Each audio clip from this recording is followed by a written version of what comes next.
కరుణ రూపుడ యేసయ్యా కనికరించుమయా. క్రీస్తు ప్రభునందు ప్రియమైన దేవుని విశ్వాసులారా, తపస్సు కాలము 16వ రోజు ధ్యానాంశము ధనాశ, అనగా డబ్బు పైన ఆశ. ధనముతో అన్నిటినీ సాధించగలము అనుకునుట వెర్రితనమే.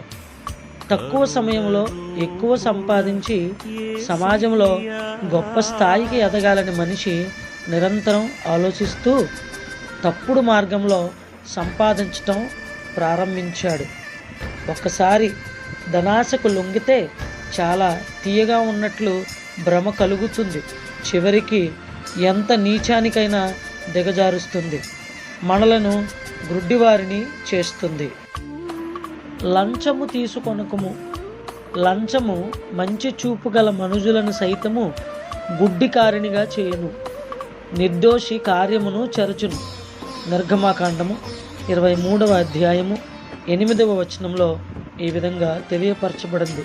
నిజమే, ఈ రోజుల్లో చాలామంది అధికారులు మరి లంచానికి అలవాటు పడి మరి వారు చేయవలసినటువంటి కార్యములను మరి తప్పుదోవ పట్టిస్తూ మరి తప్పుడు పనులను చేస్తూ మరి ప్రజలకు అన్యాయం చేస్తూ ఉన్నారు. ఈ విధంగా వారు ధనాపేక్షతో త్వరగా సొమ్మును సంపాదించాలనే ఉద్దేశ్యంతో మరి వారు చాలా తప్పుడు పనులను చేస్తూ ఉన్నారు. ఇటువంటి తప్పుడు పనులు మరి ఒక నిర్దేశిగా ఉన్నటువంటి మనిషిని చెరుస్తుంది. ధనాకాంక్ష సర్వ అనర్థములకు మూలము. కొంతమంది అటువంటి విపరీతమైన ధనాకాంక్షనే తమ విశ్వాసం నుండి తొలగిపోయి అనేక కష్టాలు పాలయ్యారు. మీ మనసులను ఇక్కడ భూమిపై గల వస్తువుల మీద కాక పరలోక రాజ్యంలో ఉన్న వస్తువులపై లగ్నము చేయమని క్రీస్తు ప్రభు సెలవిస్తూ ఉన్నాడు. ప్రియమైనటువంటి దేవుని బిడ్డలారా, మరి కష్టపడి సంపాదించి ఆ సంపాదనతో మనం అనుభవించే జీవితము చాలా సంతోషంగా ఉంటుంది.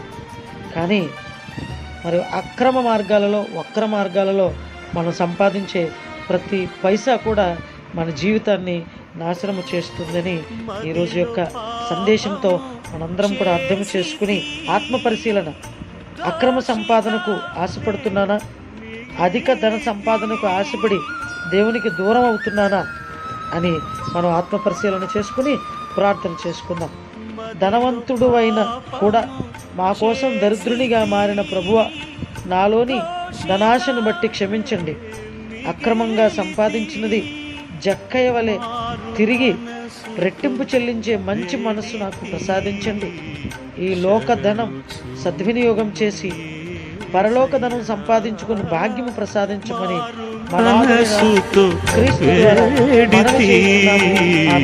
శరణు చూపుమయేసయ్యా, కరుణ రూపుడ యేసయ్యా కనికరించుమయా. కరము చాచి ప్రేమ చూపి నన్ను కావుమ